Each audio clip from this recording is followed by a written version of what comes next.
remain 6 feet apart and wear a mask at all times on the Village Hall. The video of the meeting is being broadcast on cable television, YouTube, and will also be available on Facebook and posted to the Village website. At this time, I would ask to have Clerk Burns call the meeting to order and do the roll call. Certainly. Trustee Augustine, Trustee Gale. Here. Trustee Holder. Here. Trustee Katina. Here. Trustee McCarty. Here.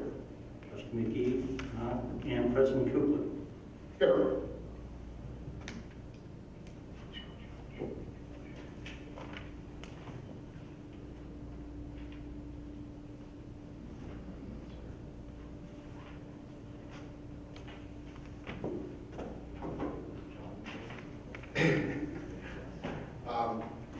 I believe we have a volunteer and Fire Lieutenant Christopher Cox to lead us in the Pledge of Allegiance.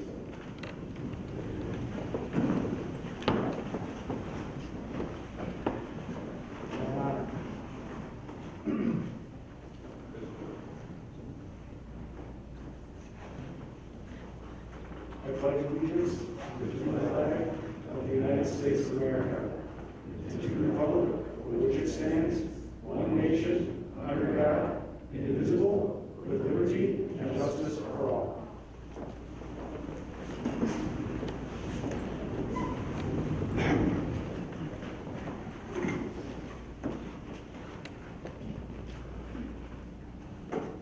Thank you. And tonight, it's my pleasure to recognize the promotion of Fire Lieutenant Christopher Cox, plus the hiring of Casey Morsick to the police department, as well as firefighter paramedic Samuel Stucker to our fire department.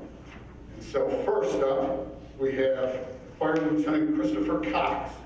I believe he's here with his family, but there's rules, I'm not sure who's going to go on the camera.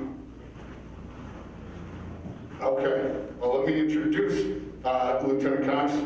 Due to the retirement of Lieutenant Bill Claw, a vacancy was created within the rank of the fire lieutenant. To fill that vacancy, on October 29th, 2020, the Grange Board of Fire and Police Commissioners promoted firefighter paramedic Christopher Cox to the rank of fire lieutenant, effective today. Chris began his career at Grange in October 15th, 2007. Prior to that, he was a contract paramedic in Elmhurst for 5 years. He's been a member of the technical rescue team and the Foreign Fire Task Board for our fire department. Chris holds numerous certifications from the Office of State Fire Marshal, Division of Personnel Standards, and Education, including Advanced Technician Firefighter and Instructor 1. He has completed his Associates of Arts degree in Fire Science from the College of DuPage.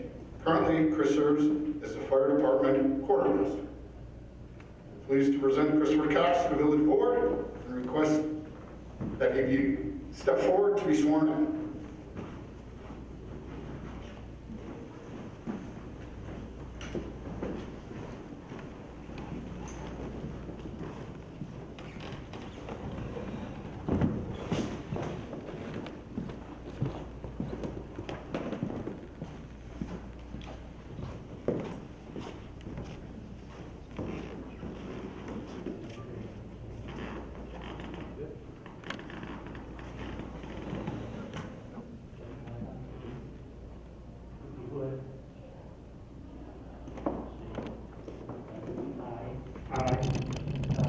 Christopher Cox, having been appointed to the office of Fire Lieutenant in the Village of Grange, in the County of Cook, do solemnly swear that I will support the Constitution that I will support the Constitution of the United States, of the United States and the Constitution and the Constitution of the State of Illinois, of the State of Illinois, and that I will faithfully discharge and that I will faithfully discharge the duties of fire lieutenant the duties of Fire Lieutenant to the best of my ability. to the best of my ability.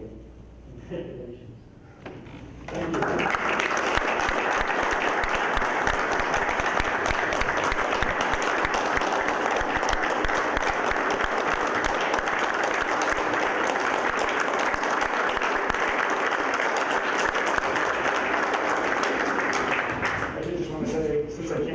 shake your hands. Thank you to the board, thank you to the chief, and thank you to all my brothers and sisters that are firefighters out there. I'm going to give it my best. Thank you.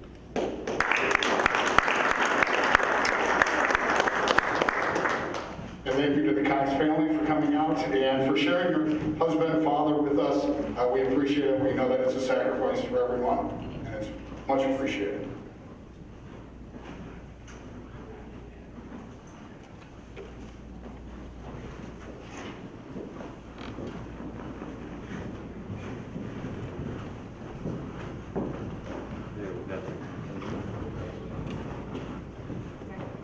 To allow for social distancing, we're having Lieutenant Cox and his family leave the assembly, and then our next up, which is going to be Police Officer Casey Gumorczyk, will be coming in with his family.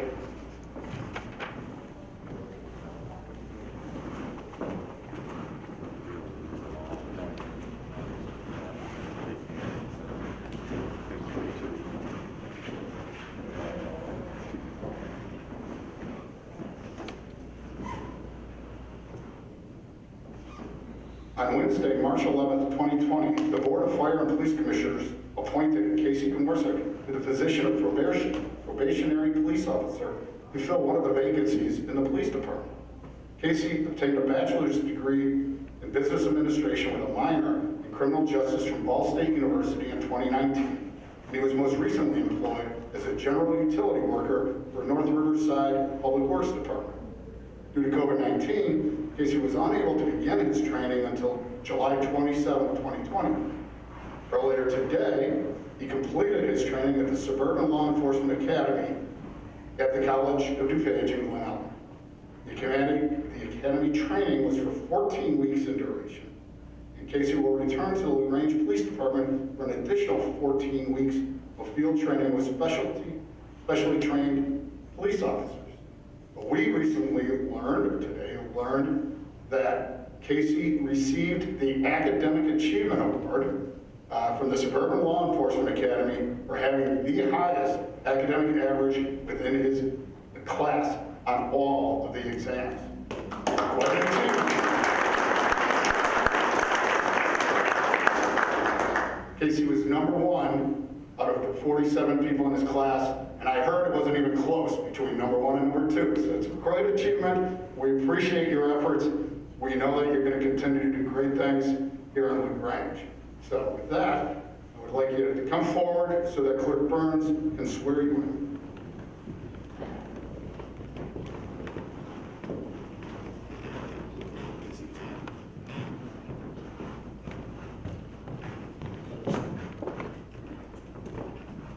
Raise your right hand and repeat after me.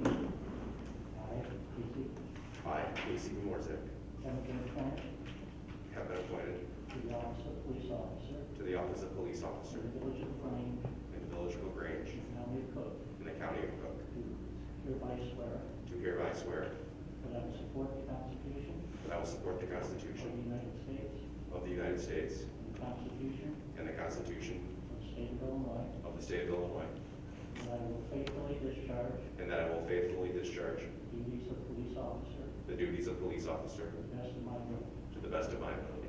Congratulations again.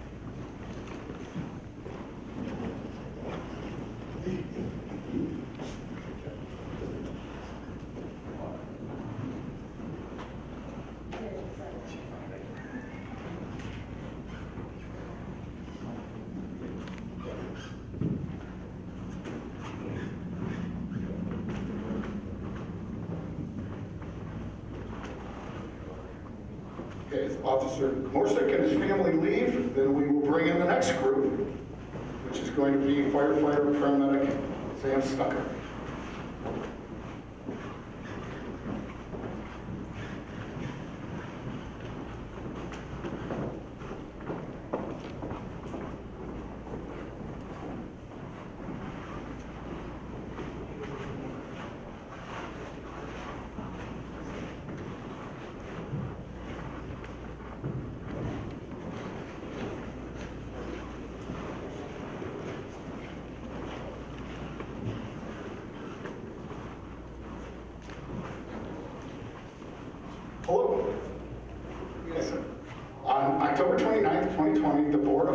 Police Commissioners appointed Samuel Stucker to the position of firefighter paramedic to fill one of 2 vacancies.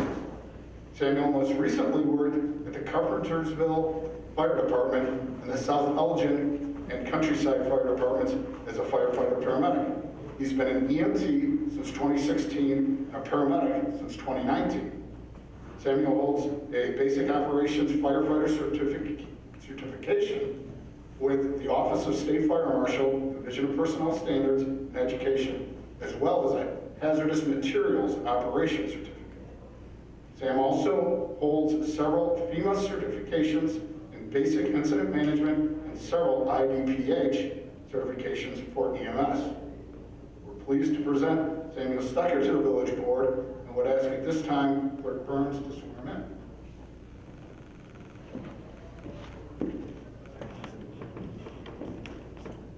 Raise your right hand. Repeat after me. I, I, Samuel Stucker, having been appointed to the office of firefighter, having been appointed to the office of firefighter, village of Grange, village of Grange, county of Cook, county of Cook, do solemnly swear do solemnly swear that I will support the Constitution that I will support the Constitution of the United States, of the United States the Constitution and the Constitution of the state of Illinois, of the state of Illinois. faithfully discharge the duties I will faithfully discharge the duties of the office of firefighter of the office of firefighter to the best of my ability. to the best of my ability. Congratulations. Thank you.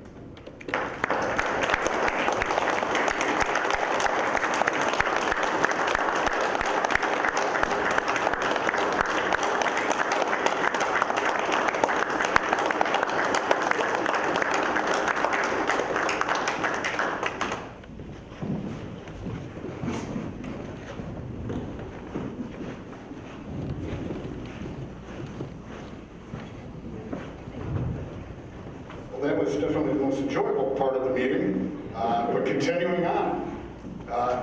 COVID-19 is still with us. On Wednesday, October 28th, additional COVID-19 mitigation measures went into effect for Suburban Cook Region, Region 10, which obviously includes Grange. Under the mitigation, restaurants are not allowed to provide indoor dining. Gatherings have also been reduced from 50 to 25 people. The additional mitigations have a significant impact on our restaurants, especially as the weather gets cold. This week it was fantastic. It was great seeing everybody out supporting our restaurants. We need that to continue even when it gets a little chillier. Last week I did meet with the restaurants on a Zoom call to assure them that the village board, as well as the village staff, understand their frustrations, understand their concerns, appreciate their commitments to safety, and wanted to make sure they knew that. I also expressed the village's commitment to assist the restaurants as much as possible. We are working closely with the Metropolitan Mayor's Caucus, suburban municipal officials, and the City of Chicago to receive clarification from and communicate directly with Governor Pritzker regarding the mitigation measures, the data used to support the mitigations, and the impact of the measures on businesses. We've also reached out to our legislators to discuss ways we can work more closely together on a safe, more balanced plan. We presented 3 ideas. The village submitted 3 ideas. 1, separating businesses that function as bars from restaurants. In LaGrange, we only have restaurants. We don't have bars. We think that the restaurants could socially distance more effectively than some bars. That the governor should consider allowing inside dining if certain health parameters in conjunction with the Illinois Restaurant Association's guidelines are met. And then lastly, to identify additional grants and loans from state, county, and federal sources as quickly as possible. Again, we need our residents to support our businesses by continuing to act responsibly and slow the spread of COVID-19. We want to continue to urge all our residents to wear face coverings, wash your hands, and socially distance. Please also continue to shop our safe and valued LaGrange businesses and to patronize the restaurants as much as possible. And again, Remember, our restaurants are open for delivery and carry out and do need our support. Trustee Holder, can you provide a hospital update? I can, thank you. Following the national record setting that we've had, 4 consecutive days of the nation setting new records for COVID infections, the LaGrange area has not been spared that. We now have 22 positive cases at LaGrange Hospital, 14 others that have under observation. And the hospital has, as a result of the spread rising so much, they've reinstated visitor restrictions as well. Please, as President Kukler just said, practice distancing, practice wearing your masks. Think of it as something that you have and you want to protect others.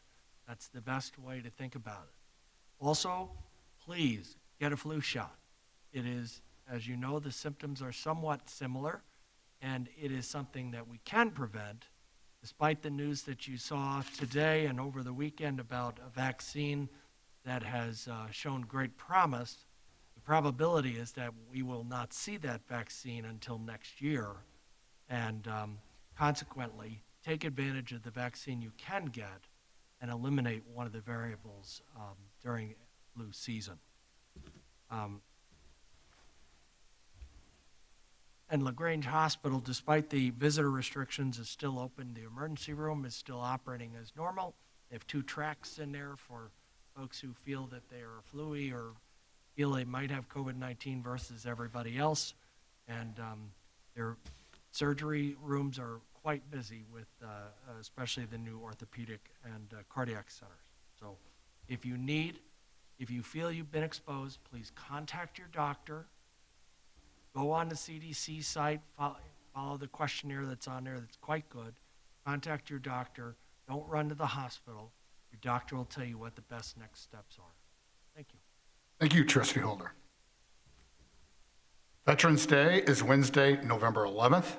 I and the board want to take an opportunity to recognize and honor all the active military from our community and our many veterans. I also want to recognize the number of LaGrange police officers and firefighters who are veterans representing all branches of the military, including one who is still serving in the Army Reserves.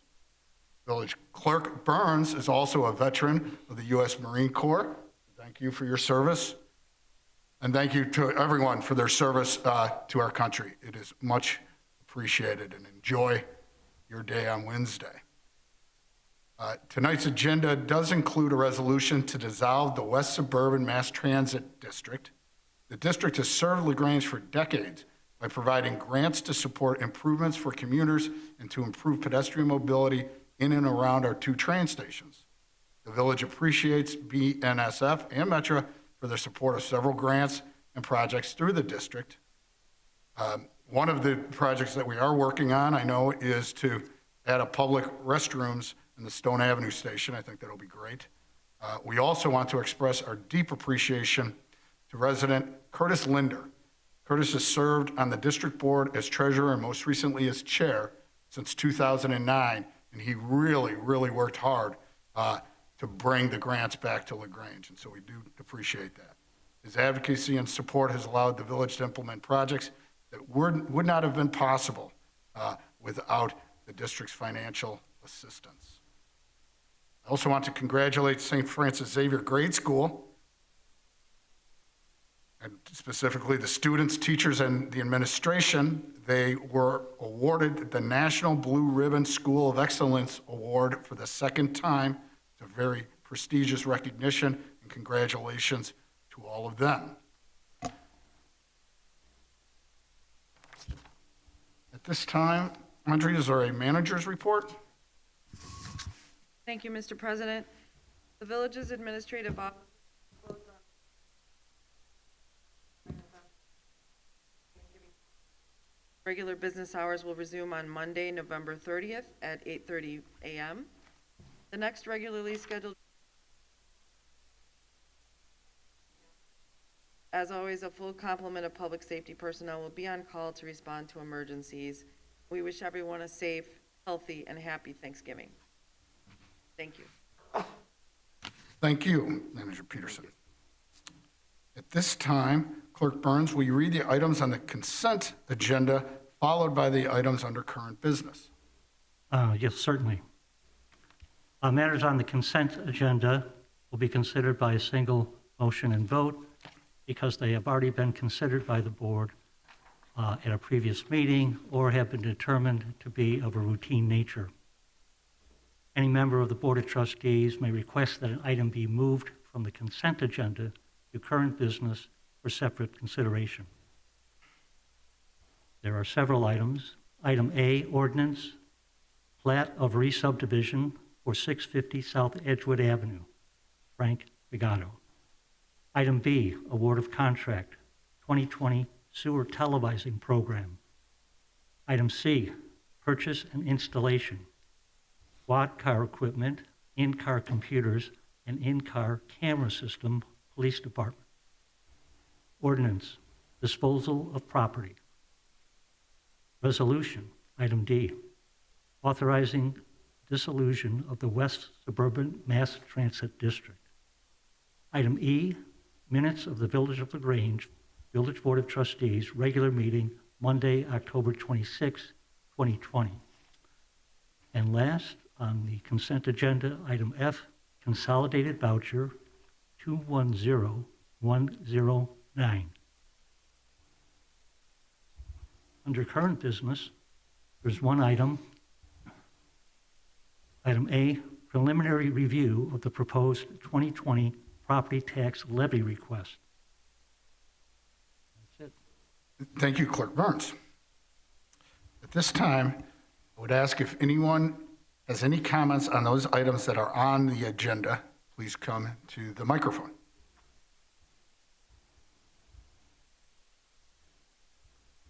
Seeing none, Village Manager Peterson, did we have any submitted comments? No public comments were received, Mr. President. And I move that we accept the consent agenda as presented. A second? Second. Thank you, trustees. A roll call vote? Certainly. Trustee McCarty. Aye. Trustee Katinek. Aye. Trustee Gale. Aye. Trustee Holder. Aye. And Trustee Augustine and McGee are absent. And the consent agenda items pass unanimously. I have a couple of questions. Oh, let me stop then before we, Didn't affect my vote. clearly, but I we wanted should have to- asked. I wanted to ask a couple of questions. Okay. The sewer televising contract, who did that in the past? And are they part of the bids that we got returned? The low bidder for the last 2 years was National Power Rotting. You'll see that they were the second bidder, Right. low bidder this year, just by a little bit. Okey doke. And then the other question I have is for Chief Bluter on the in-car camera system that we're talking about to add to the squad cars along with the computers. Is this a system that is 4K and in color, the cameras? It is HD. I don't know 4K as well. It is not 4K, but it is HD. So is 4K available? I mean, I'm trying to think about getting the most current stuff, especially since beautifully in here, this proposal includes cloud storage because storing high def or 4K is a huge amount of storage. And so being able to keep that in the cloud not only keeps it up to the second from your cars, but also saves us a lot of money having to buy storage.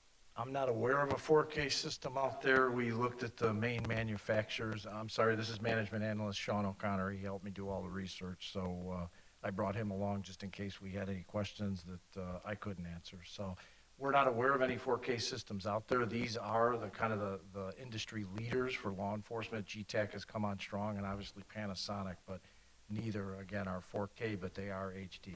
Okay, great. Thank you. You're welcome. Thank you, Trustee Holder, and sorry about that. Any other questions on the consent agenda? Okay, and I think we don't need to revote. It's passed unanimously.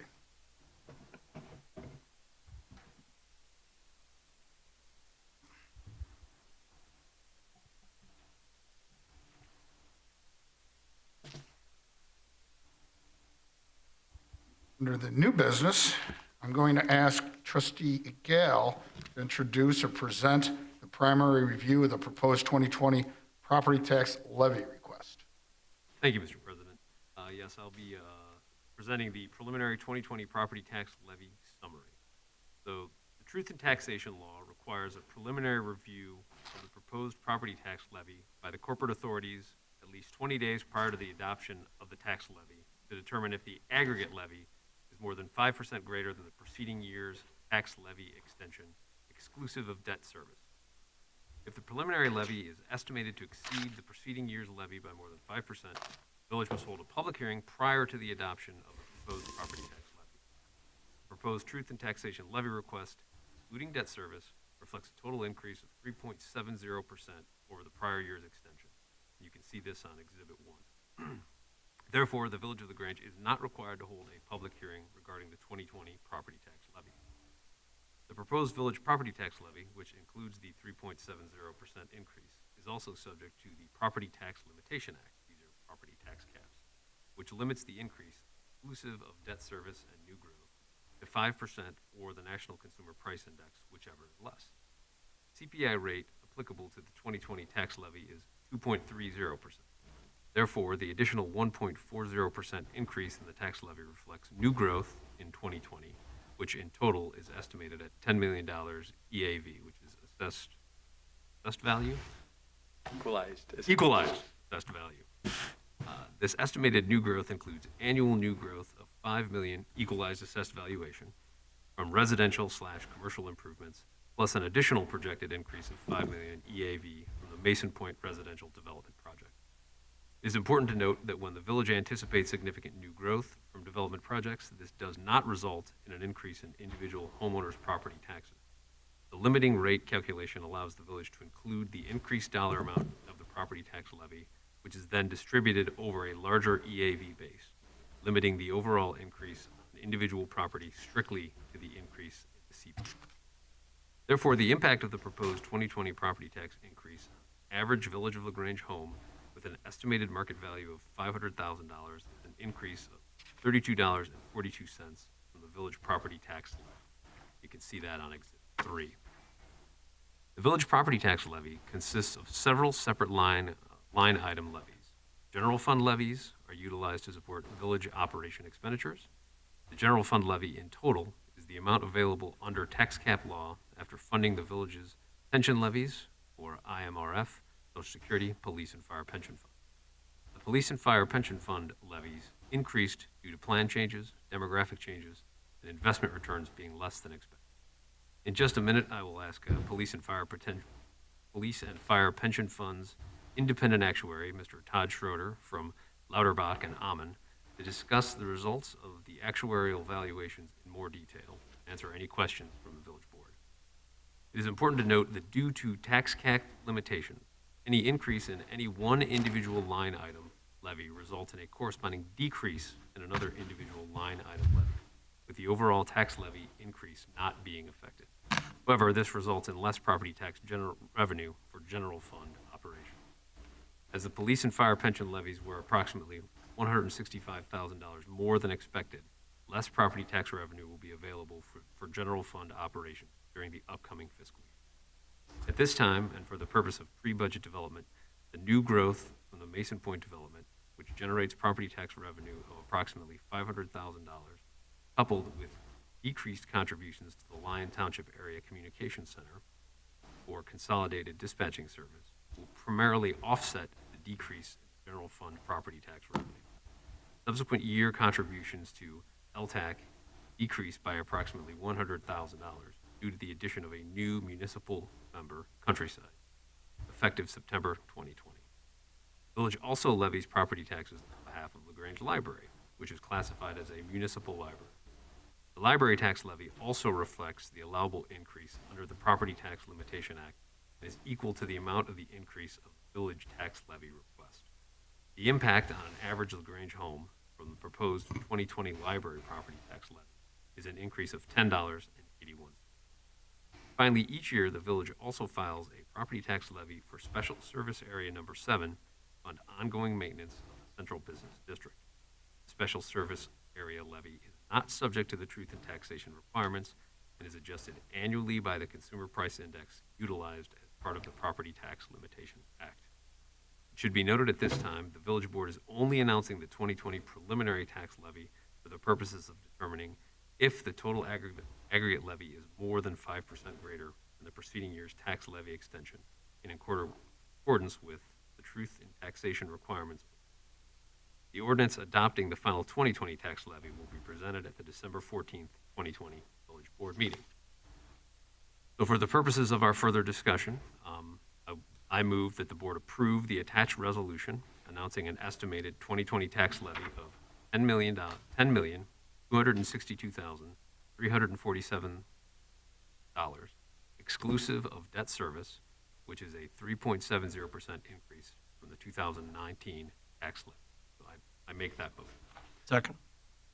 Thank you, trustees. With that, for the purposes of our discussion, I would like to introduce Mr. Todd Schroeder to come forward to present information regarding the actuarial valuations and pension fund tax levies. Thank you, Ted. All right, and thank you for having me out tonight. As there's a lot of things that go into the contribution figures on a year-by-year basis, and a lot of things that can change those. Some things we analyze on an annual basis. There's some things we look at on some other period, a few years. Some stuff doesn't come up, but every 10 years. Pretty much this year, you had about every change you could come up, so we'll cover that in this report and talk about the impact of those different changes. This report, I think you have in your packet, is a summary of all the information that we put together in our 200 or whatever other pages of actuarial reporting. I think you have copies of the full detailed reports as well. So I'll go through a summary of the information and certainly take any questions you have on some of the changes year over year. If we start on page 2 and start with the chart that really gives us our bottom line, this is our snapshot page. This is our picture of what we're looking at this year. We're looking at a total recommended contribution between the two pension funds, which is the top number in the right-hand column, about $3,260,000. And that's about a $300,000 increase year over year. And as was mentioned by Trustee Gale, it's about $165,000 over the anticipated increase. So we will talk about what caused the change, certainly in the contribution year over year and the unanticipated portion of those changes. As you look down this page, we've got our standard funded percentage information and our unfunded liability as well, both for the funding reporting and your financial statement reporting. On page 3, one of the things I want to talk about is we assess risks as part of this pension fund process. And on page 3, when you look at the top, we've got some of our most basic numbers that we put in our report, and it's our participant counts. These are participant counts as of April 30th every year, so it's April 30, 2020 is what's sitting in front of you. And as you'll notice, you have more inactive members than you have active members, which puts you in this category of mature pension fund.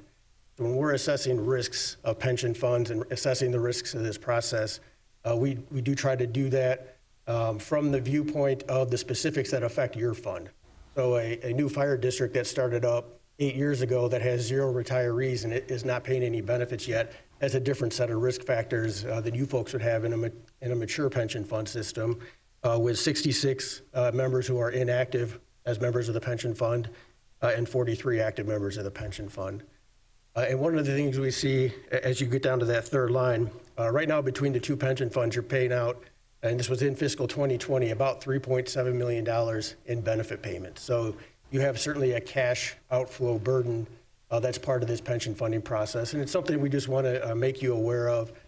When we assess this and we take a look at this figure, one of the things we can do to see how that figure is from a risk perspective is look at that figure compared to the size of the asset base that's behind it.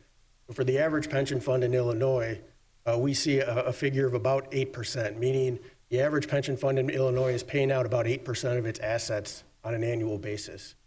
For your two pension funds, and we do have this note on the next page, you're paying out about 12% of your assets on an annual basis, and that's part of being a mature pension fund, and it puts you in a bit of a higher risk category. You're approaching, it's a bit arbitrary, I'll admit that, there's not a 100% set formula for this, but when you cross over 12.5%, it is something where we put you in a different category, and we talk about this risk a little bit differently. And you are approaching that 12.5% mark. Again, this year you're at about 12%. It did increase year over year from last year to this year.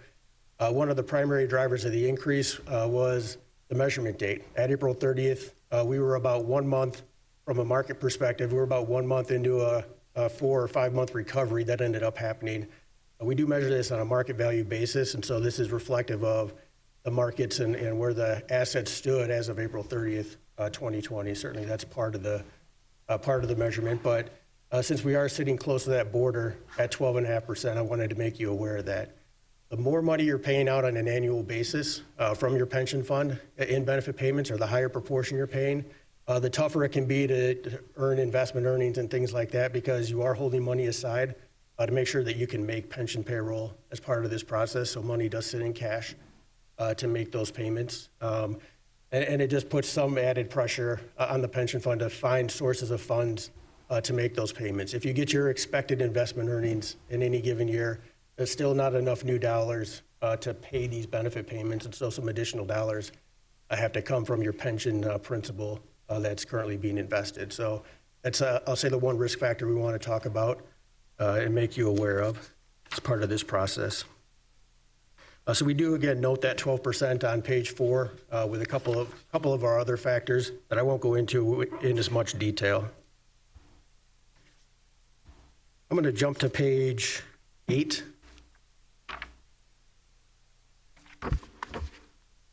And page 8 is, and we go over this page each year.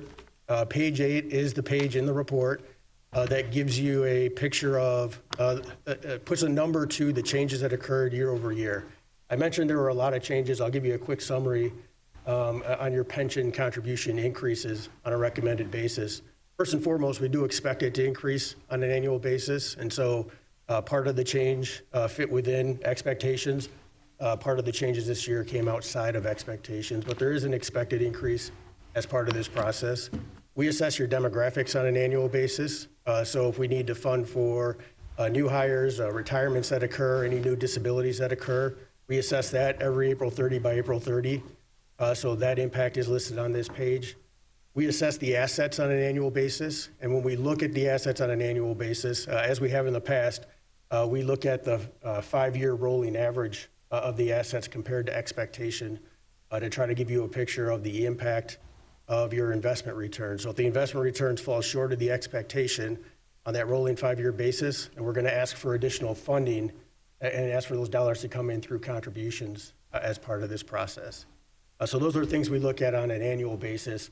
Two things that we don't look at on an annual basis necessarily, or at least have changes to on an annual basis.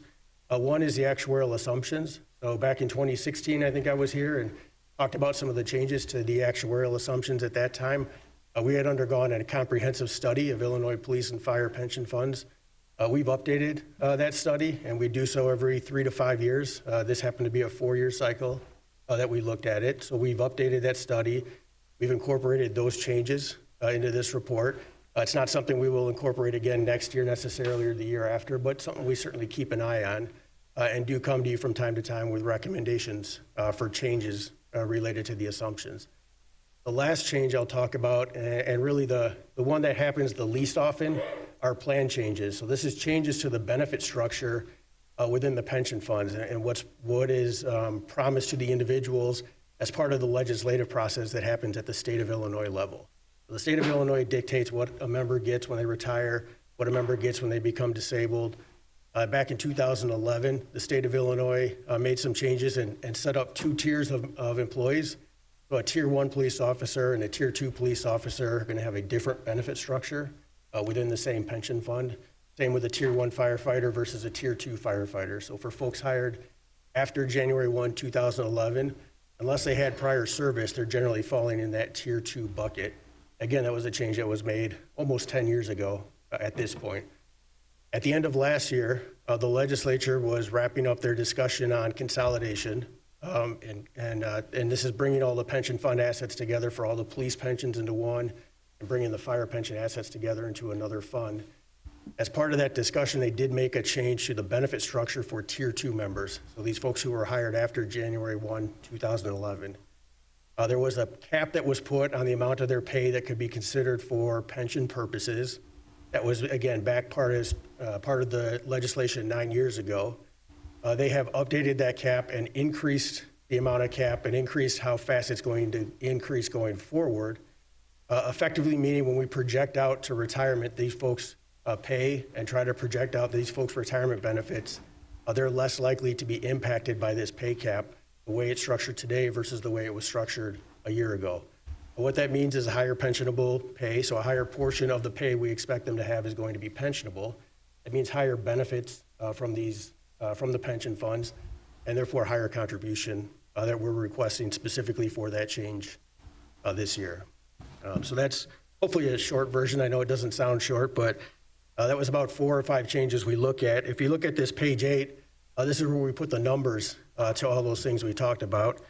If you go down about 5 lines, there's a line for plan changes. So the most recent change I talked about, the change to the benefit structure, we increased our ask on the contribution, $102,000 related to the change in structure. And this is just the annual money we put in on behalf of our active members each year. We're increasing that amount to reflect the new structure that's in place at the state level. If you look right below that, it's about a $49,000 increase related to the 5-year rolling investment performance.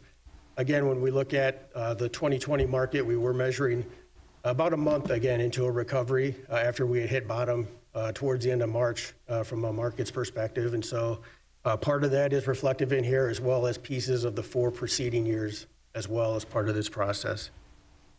If we go up a couple of lines, we have our assumption changes in there, and you actually saw some decreases in your contribution related to assumption changes. We did review mortality is a popular assumption.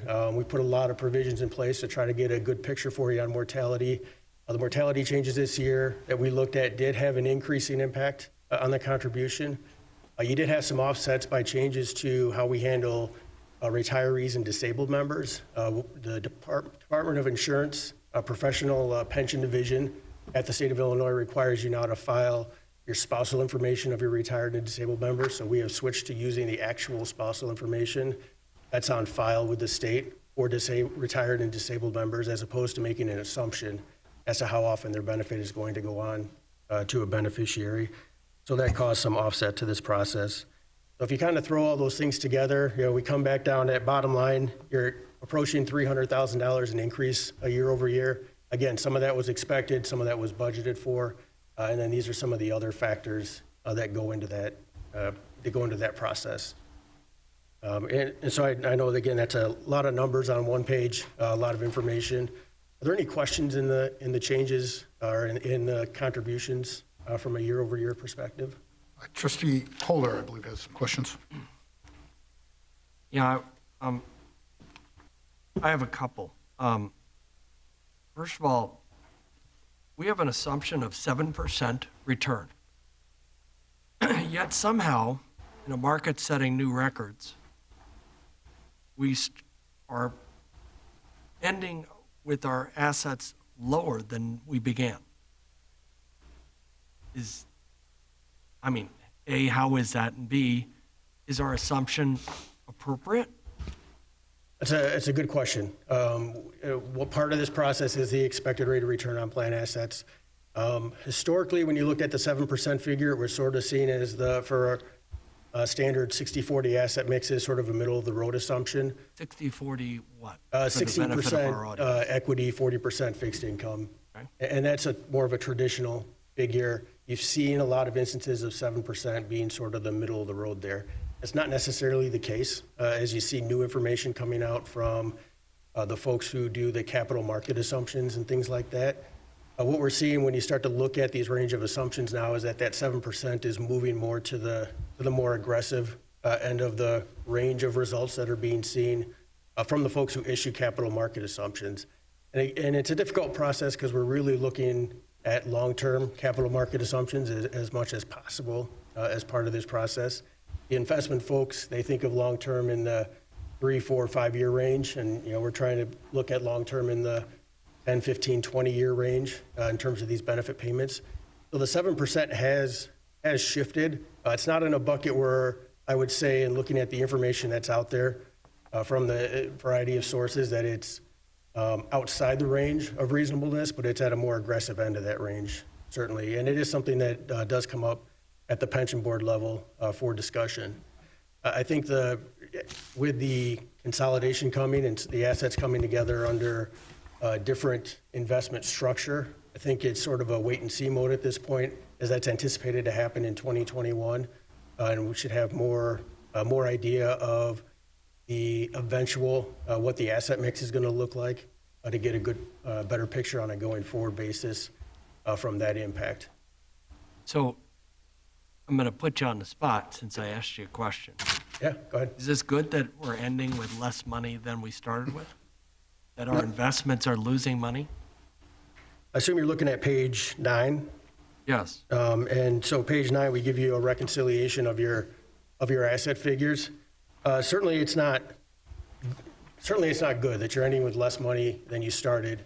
If it were happening on a regular basis, that would definitely be an issue. Part of this, because this is a straight market value basis on this page, part of it is just predicated on when the snapshot was taken. So if you guys were a June 30 year end, you may not have seen this same phenomenon. So it's something you don't want to see on a regular basis. If I look at the bottom there, we saw between 2 and 3% investment losses on the assets year over year. That's certainly not something you see on a regular annual basis as part of the process. So I don't, from an extrapolating that out, obviously this is fiscal 2020 wasn't good news for the markets for April 30 year-end clients as opposed to, let's say, 12/31 year-end clients. But it isn't something you're necessarily seen on a regular basis either. You do, over the long term, definitely want to see the assets growing. So going back to one of the earlier pages, our current year contribution total between the two pension funds is, let's call it $3.25 million. But our current benefit payments are $3.75 million. Given our stellar performance in returns and how much we're actually paying out, is the current year recommendation a bit shy from what it should be? Right now, and that's a good question, your recommendation, the 3.2 million figure, is based on the funding policy parameters that are in there, and that includes 100% funding target, funding that 100% target by 2040, so within 20 years. Those are the types of parameters we look at. We do have funds who take a look at the contributions in versus the benefit payments out as a comparison.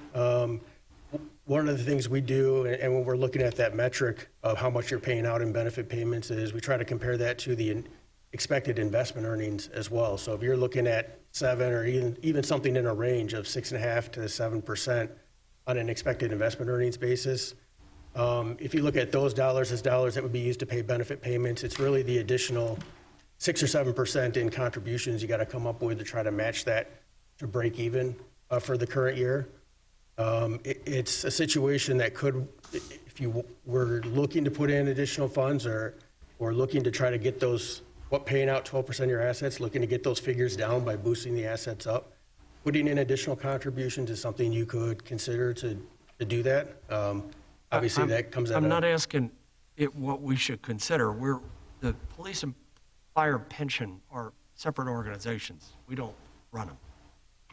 And for the folks at home, we don't control them. There are separate organizations and they run their each pension. I'm asking, should they be asking us for more, given we are paying out substantially more than we are being asked to contribute this year? That's kind of a yes/no question, if you don't mind. So, I mean, from a should-they standpoint, I would say no. Then if, on a yes/no basis, and simply because they're asking based on the policies in place. We have reviewed the funding policies in place versus what are considered sound funding policy parameters. And I'm not saying it would be a bad thing to ask for more, but the direct answer, I guess, to your question would be no. And one more question. So we talk about funding level, and it's going down as a result of this. So 49.6% funded for the police and 45.5% for the fire. What, for the folks at home, what is that a percentage of? What does that represent? It's a good question. When we define the baseline of what we want to have in the pension fund, that's our liability, it includes all the future benefit payments for anybody who's retired, disabled, a surviving spouse, anybody receiving money from the fund. It's the value of all their payments. We want that in the pension fund today. Even though we're not going to pay it for a number of years. Correct. For your active members, we want a portion of all those future benefit payments into the pension fund today. And that portion, it depends on where they're at in their working career. So a new active member hired today, we expect to have $0 in the fund, but we want to put that money aside as they work throughout their working career. So if you take all the inactive money, plus all those pieces of the active money, that defines our denominator for that equation. That defines the amount of money we want to have in the pension fund. Currently, you have 45 to 48% of those amounts actually in the pension fund and assets. So when we see 49.6% on police, I don't want anybody to think that we can only afford half of their pensions. This is the 49.6% of the grand total of everybody's Correct. Eventual payouts. That's based correct. on actuarial assumptions for life, et cetera. That's correct. Okay. Thank you. Thank you, Trustee Holder. Any other question? Trustee Kotinek. Thank you, President Kukler. Mine isn't a question, but more of a comment. Every 2 years, we as a board and staff gather over at the hospital in Grange, and we talk strategically what are our biggest risks and opportunities within the village. And I've had a chance now 3 times to attend that meeting, and I think they are very productive sessions. But to me, this liability that we face and the growth of it, and I'm not looking, specifically this year, although, the increase is pretty eye-opening and where we are on a funded status. But you look out 5-10 years, these numbers, in my opinion, are just not sustainable, and it's a huge risk. And it has to be number one on our priority of how we focus on this. I know it's not specifically a LaGrange issue, but a state issue. So I just want to point that out and, again, raise the red flag, because the more these numbers go up, that takes away from the operations of the village, and it's on a pretty high tax base for the village to start with. Thank you. Thank you, Trustee Kotinek. Trustee McCarty. Thank you very much. You mentioned a new plan for Illinois. Help me understand a little bit about that. Does that mean our pension and fire board, our fire and police pension boards will no longer be needed? And are we going to save money overall with this? Well, it's two good questions. One, on the first one, you will still have pension boards in place. This plan for Illinois to consolidate into two giant pension funds, one for police, one for fire, is currently scheduled to take over the investment function for sure. So all the assets will be pooled together outside of some operating money to pay expenses and things like that. But the determination of benefits, disability hearings, a lot of the administrative work stays with the local pension boards. So you'll have local pension boards still, but they won't have the fiduciary responsibility of managing the investments as part of their responsibility. So that part. In reality, do they manage them, or they have professionals that advise them like you? There are professionals that advise them in that, but they do have responsibility for that as well. So that's part one. What was the second part of your question? What's the impact going to be financially? Impact, yeah. So the impact is largely the idea from a long-term perspective. And this came from, there's a task force that was put together last year that reviewed this information. They issued a report. Their concept from a long-term perspective is that the larger funds will have more ability to invest in ways that they would like to. Your current funds have pretty significant investment restrictions in terms of where the dollars can go. These larger funds will have some of those restrictions lifted. So a lot more will be put on the investment consultants in terms of the decisions that are made on asset allocation and things like that, as opposed to statutory limits on asset allocation.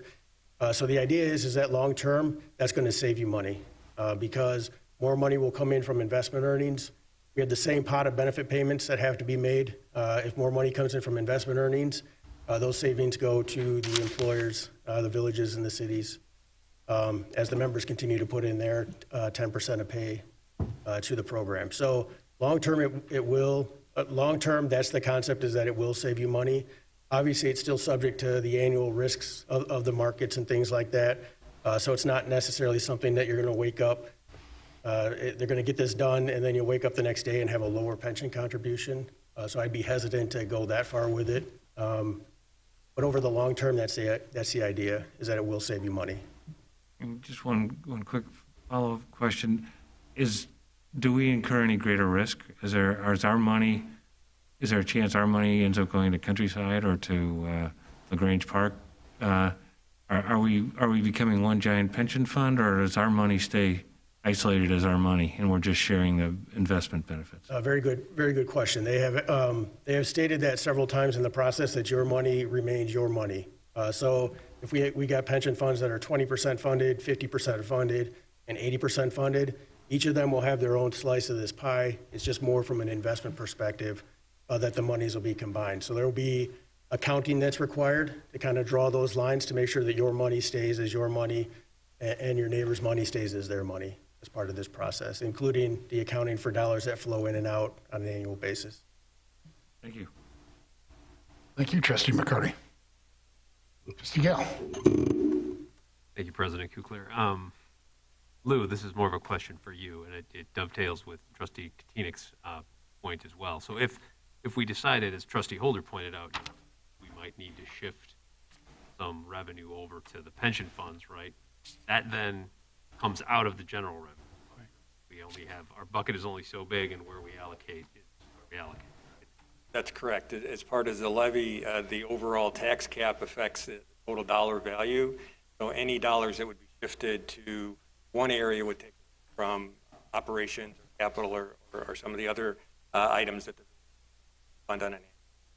Okay, great, thanks. And that ties in with Trustee Katinek's point. That's the risk that we fronted. As this obligation increases, with shift funds there and it's away from. Thanks. Thank you, Trustee Gale. Any other comments? I have one more. Trustee Holder. Not for him, though. With the tax levies limited by the property tax cap, and in this case, we can only increase taxes 3.7%. Some folks, a tax increase of 3.7 is higher. And I want to assure them that our personnel, our pension, as you've heard us talk about here, our health insurance costs have been increasing in excess of those amounts. So we continue to operate with a conservative fiscal stance, economic development, and identifying alternative revenue sources in order to find other ways to meet, additional ways to meet our operating and our capital requirements, and also to maintain our long-term fiscal health. So having said that, Lou, one of the things that Governor Pritzker threatened us all with if we didn't support his tax amendment was that he would withhold more of our revenue. Can you give me an idea? I don't remember what he said he was going to withhold and for how long and what recourse we might have. Yeah, I don't know we have too many more specifics on that issue. A couple of years ago, the state did withhold about 10% of our income tax distributions. Right, that was for what, 2 years they did that? For 1 year, 1 and year? then it was reduced to 5% the year after that. Currently at. But for the village, about 10% of our income tax distribution was about $150,000 that our revenues were. And they're still withholding 5%. Still withholding 5%, about $75,000, which is really one position for the village, full-time position. That would go to funds. So it's reduction in whatever our annual revenues would be for operation. And then he's talking about then withholding even more. Potentially, right? And we don't have a feel for how much that is. Not at this time. No, I don't think there was a lot of specifics with that. And so for the folks at home that don't understand why this is so significant, the village gave up, tell me if I'm getting this wrong, Lou, please. The village gave up its right to collect the taxes, as most villages did, home rule particularly, to the state. The state collects them, and then a single entity collects them and then gives them back to us because they're our taxes. They're collected by and instead, Cook County. I'm sorry? The taxes are collected by Cook County. Collected and then by Cook distributed County. to the municipalities. Right, because we gave up our right to do that. Right. So when they decide to withhold 10% or 5% more or whatever they try to do, we don't have any recourse, do we? No, it's Because withheld. we can't raise tax. Right. Beyond 3.7% CPI or 5%. That's correct. Whichever is less. So they're just taking our money and thumbing their noses at us. Pretty much. Okay, thanks. Trustee McCarty. Pushing away from the retirement benefits things and moving more towards the tax things, Lou, and sort of following up on what Trustee Holder pointed out and the cost of things. You mentioned $75,000 that they withheld. So in the last 3 or so years, we've added Lagrange Point, Uptown Lagrange, which was, do we have a number on that now? It's been around long enough. We should have a pretty good number on what's that. In terms of property taxes? Yeah. Yeah, Uptown generated about $125,000 additional taxes to the village. There's other taxing bodies that also benefited from that development. And remember, our taxes percentage of the entire tax bill is about 10%. Yeah. But to the village, Uptown was about an additional $125,000. And you mentioned in this report, the Mason Point is adding about 50,000. About 50,000, correct. And is that as finished or as it is now? As finished. As finished, okay. Correct. And then also the new senior care facility, is that online yet? Pathways, we're not sure. In particular, the county may be adding it or may have added it this year in our new growth. We don't have a lot of specifics as to what the new growth was that was added for that, but we believe that was included in the growth figure for this. And we're not sure what that's going to be, or we don't? I believe that figure was about $50,000 to $60,000 in annual property tax. And then in terms of actually saving money, we had a huge savings from LTAC when we added Countryside. We added And that was how much? about $100,000 that our expenditures are going to, because we have the fourth member, Countryside, joining. So, and at least to the good side, we've added 400,000 of not taxpayer money, but just good money Additional revenue. that we've added additional revenue without adding much burden to the village. Yeah, I think there's no question that pension funds are expensive for the village. We've contributed more over the years, but so far the village has been able to keep up with those annual. We do expect them to go up by about 4.5% every year, so that is factored into our current budget process. But obviously, when we make adjustments like this that do result in additional contributions required, it makes it difficult to try and manage those other expenditures as well, like we were talking about in terms of operations and capital. So it does create an issue there when we're trying to spread all of our dollars over all of our different. And for me, it's, it reinforces one of my ongoing flags is developing our undeveloped property and getting that back on the tax rolls, because they do better as people, and that also supports our downtown, supports our schools, and supports a lot of other things, and generally doesn't add burden to our police and fire department. And there's other revenues that are generated by those developments, not just property tax dollars, but it helps on sales tax, income tax, other revenues throughout the village.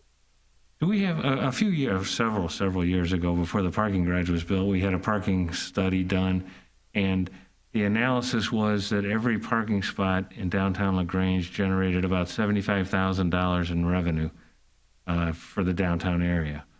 Yeah, I recall the study. I'm not sure exactly what the do we have any sort of similar data on how much a typical person spends in downtown LaGrange, or a typical adult? Or so what that does to our downtown economy? Something we could look into. I'm not sure we have those kinds of details right now, but something we could certainly come up with and back to the board. Okay. And another quick one for Ryan. Lou put this appropriately in, the cost in terms of one employee, about $75,000. Of course, we would rather employment is nice, but how about if we put it into what's it cost to do a mile of road resurfacing? Well, probably the best way to look at it was the roadway projects for Ashland and Blackstone for those 8 blocks was about $3 million. And that's 1 mile. 8 blocks is 1 mile, right? So from Casa to 47th times 2, right? Mm-hmm. Wow. So 75,000 doesn't go that far when we're fixing roads, does it? All right, thanks. He didn't want to answer, I guess, for the record. He just shook his head. So we'll never know with the mask on. Any other questions on the pension? Todd, thank you very much. We appreciate you answering all our questions and the service that you do as far as consulting for both funds. Yeah, no problem. Thank you. Clerk Burns, if we could have a roll call. Oh, you had to make sure. Certainly. Yes. Trustee McCarty. Aye. Trustee Katina. Aye. Trustee Holder. Aye. Trustee Gale. Aye. And Trustee Augustine and McGee are absent. And the ordinance passes unanimously. At this time, is there anybody in the audience that has any comments that are not on tonight's agenda? I see one.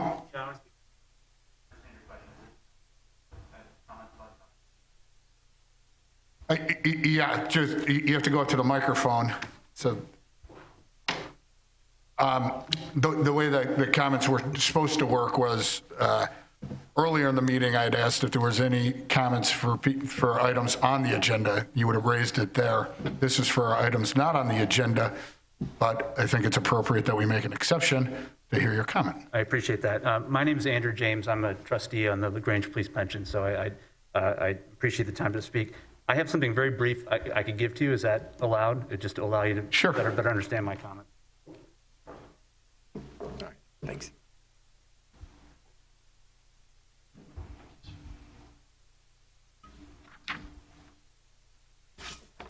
Thanks.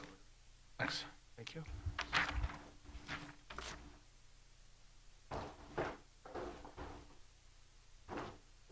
I will do my best to be brief because I know we've already talked a lot about pensions and it's not a subject that people love to talk about. But you raised, Trustee Holder, you raised some good questions, and I want to specifically address one important assumption. It's the most key assumption I think is worth discussing, and it goes to your comments as well, Trustee.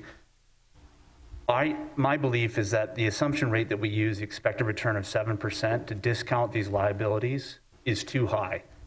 And when you asked Todd about his assumptions, or not his assumptions, but the general assumptions in the market, he said that there's capital market forecasts that would imply that 7% is aggressive. I would tell you it's very aggressive. So this on point 1 here, the current strategic asset allocation is what our advisor to the Grange Police Pension Plan, that same advisor advises the fire plan, so I would assume it's about the same, although I did not look, but you can assume it's roughly the same. If you use their asset allocation and their asset forecast, this comes from Wells Fargo, this is long-term forecast, 10 years plus, you get a blended return of 5.8. That is materially under the 7%. And I think you appropriately pointed out that our returns have not met the 7% hurdle. If you use our actual allocation, we're taking a little more equity risk than the strategic asset allocation. We get a little bit higher return of 5.9. If we really lean into equities, take more risk, which is likely to happen when we consolidate the plans, which I'm a proponent of, and I'm glad it's going to happen, and it should lead to higher returns, it should lead to some savings. But even if we lean into their risk, 70% in stocks, you're only going to get to 6.4 if you use these long-term expectations. This assumes no outperformance, or alpha, as people would call it, but it also presumes no fees. It's very hard to make alpha. I do this professionally. It's hard. It's a humbling job. I'll just make that comment. So that's a quick point that this is hard to do. If you turn the page and you look at our historical returns, you can see that market goes up, market goes down. We have I haven't cherry picked these returns. This is the data the only data that I could get from the Barrett Group, which is our advisor, due to their system limitations. But what I want you to focus on is the red bar, which is 6.25%. That's been our compounded annual return since 2013. So we've underperformed by 75 basis points, 0.75%. That leads to you guys having to come up with higher contributions. That's a big deal. And when you asked, should we be looking for more contributions from the pension plan? When we wrote you our letter and asked you for our contribution, it was a 4-to-1 vote. I voted no. I said we should ask for $200,000 more. Why? Because if you look at Todd's report, it says if you use a 6.5% return assumption, we should be contributing $200,000 more to stay on target. It's my belief that 7% is very, very difficult. It will remain difficult. We have a 10-year treasury at sub 2. Market returns are forecasted to be lower. Who knows? But what I would leave you with is that we're making a lot of assumptions that we've been surprised on. This model risk is something I showed on point 3. I want to quickly talk about that. Todd walked through a lot of changes, and there's a lot of changes to our plans. One of the things was that we've appropriately now captured who's married and who's not within the police pension plan. We didn't do that before. It's not a dig on Lauterbach and Amon. They just didn't have that data. We've tightened up that assumption, and surprise, our police officers are not as married as the general population, so not sure what that says about our police officers. They're lovely men and women, but they're under married, and that saved us money or cost us money, but things are changing. And with model risk, because we have such a small plan, if we end up in one or two idiosyncratic scenarios where a police officer or a fireman is injured or hurt, that's outside of Todd's actuarial plan, which relies on big data, that can have a big impact. That's not contemplated here. And then this last point, we are out of line with our peers. So you asked, is 7% right? And Todd has told us in our meetings that 6.5 to 7 is kind of the range, 7 being very high. What he told us is that we have risks, but we didn't talk about, do we try to mitigate any of those risks? That's not in this number. So if we have a higher risk plan, and if we don't take measures to increase our contribution, which I recognize is very, very difficult, and we have a finite pot of money, so I recognize these challenges. But if we don't take into account that our plan is a higher risk, then we have no margin of safety. And if I'm in your shoes, and if I'm in Lou's shoes, it's hard to plan from year to year. And so I would challenge you to say, what's the risk of running a more funded plan? It's stealing dollars from today and not putting the burden on the future boards of trustees. This is a big deal. So my challenge to you will be, what I suspect will happen is that with this pension consolidation and with the current state of Illinois, they're going to redo the plan again. And they're going to say, hey, 2040 is not your goal. It's 2060, because every village is in trouble. And they're going to move the goalpost again, and everyone's going to say, oh, it's a great sigh of relief because now our pension payments can go down because we can spread that over a longer period. Don't do it. We get money from LTAC. We get money from Uptown, from Mason Point. We get these things. Put it towards the plans. Do the work now. Save the problem from the future, because future boards are going to have to deal with this. I agree. This is our number one risk. I don't discount how hard it is, but it's going to be a challenge, and it's not going to get easier. And we can end up in the tails, the negative tails, these things that could happen. There's a reason that when we swore these gentlemen in tonight, we all stood up and applauded. They're dangerous jobs. Cops can get killed, firemen can get injured. If that happens, that changes our plan materially, and that doesn't show up in these reports. So I've spoke longer than I wanted to. Thank you for your attention, and I'll sit back down. And thank you for letting me speak. Thank you, Mr. James, and thank you for your service on our board. Any other questions, comments? Please.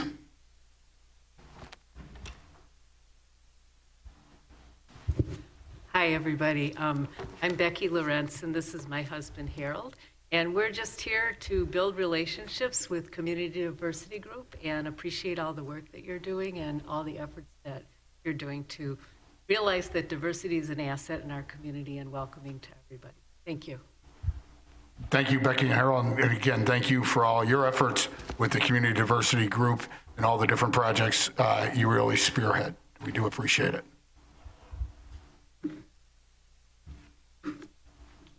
Any other comments? Manager Peterson, are there any written submitted comments? Oh, no public comments were received, Mr. President. At this time, are there any trustee comments? Seeing none, can we have a motion to adjourn? So moved. Second. Thank you, trustees. It's been moved and seconded to adjourn. All in favor, please say aye. Aye. Aye. Any opposed? Seeing none, the meeting is adjourned at 8:55. Thanks, somebody. Thank you. Good dog.